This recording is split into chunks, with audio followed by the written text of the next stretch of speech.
Good afternoon, ladies and gentlemen. My name is Melissa. I'm the CEO and co-founder of Aybar Engineering. And in the next few minutes, we'll be talking about an equipment which we developed recently that helps farmers manage rainwater, either to improve water availability in dry areas where there is moisture stress, or get rid of excess water in high rainfall areas. And it happened to be that the impact we got from removing excess water, which affects the field, the crop production in high rainfall areas has become much more than what we achieved with dry areas.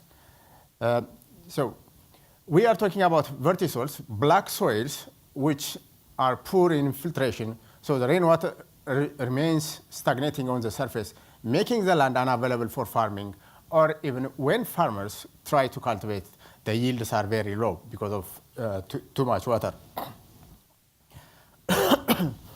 So our innovation is an agricultural tool which shapes the land at planting such that the crop grows on a broad bed, whereas the excess water is allowed to be drained through the furrows.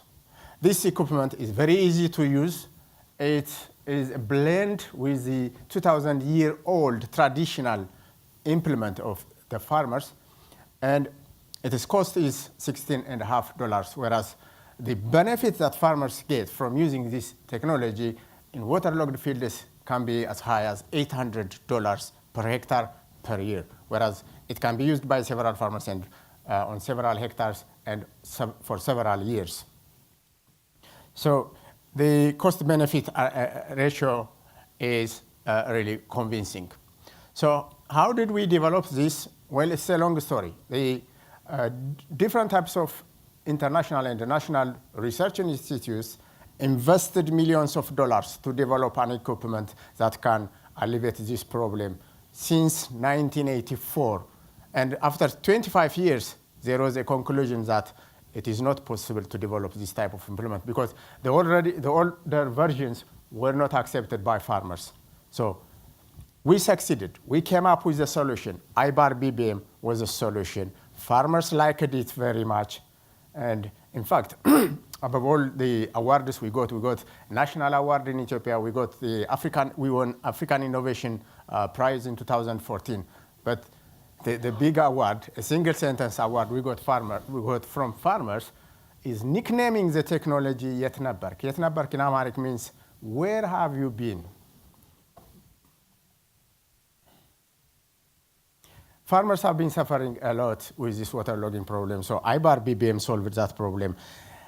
In cultivated fields, farmers told us that they used to get between 0.5 and 1.5 tons per hectare, whereas with the use of Aybar BBM, they could raise their yield. They raised their yield from 3.8 tons to 5.7 tons. And there is a new record high yield of 9.1 tons in 2015. Now, we are talking about increasing the yield on already cultivated fields, but also expanding the crop fields. We are now talking about 7.6 million hectares of land in Ethiopia alone, which is affected by this temporary water logging. Now we can, with the use of the Aybar BBM, we can expand that to between 2 to 4 million hectares. That is according to the estimates made by the Minister of Agriculture. And in one area where we piloted the Aybar BBM, communities were transformed from regular food aid seekers to surplus producers. Already now they are selling it. The impact, we continue with the impact story. Now, that water, which was stagnating on the surface, is now going to be drained and moved to a pond where it can be stored, so it can be used later to grow crops using irrigation.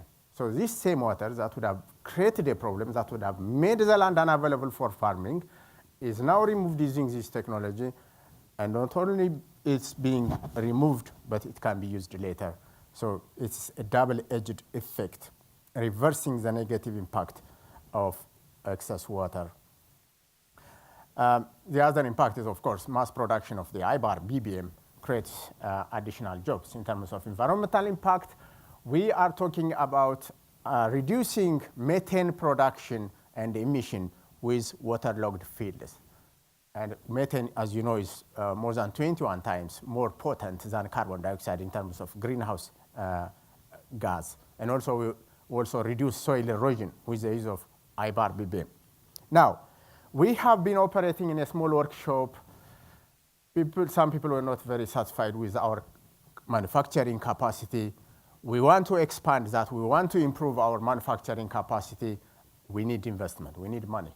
In Ethiopia alone, we need something like 1.5 million, which will increase the manufacturing capacity of the company from the current 300 units per day to 3,000 units per day, which will actually satisfy millions of demand, which would come in the near future. In terms of the investment, we'll go for either grant or debt or equity. So anybody who would be interested in promoting this technology, in alleviating poverty and malnutrition, they can always contact me. And before I close this, I would like to thank USAID for supporting us in terms of improving our capacity to reach farmers and also to promote this technology. Thank you very much.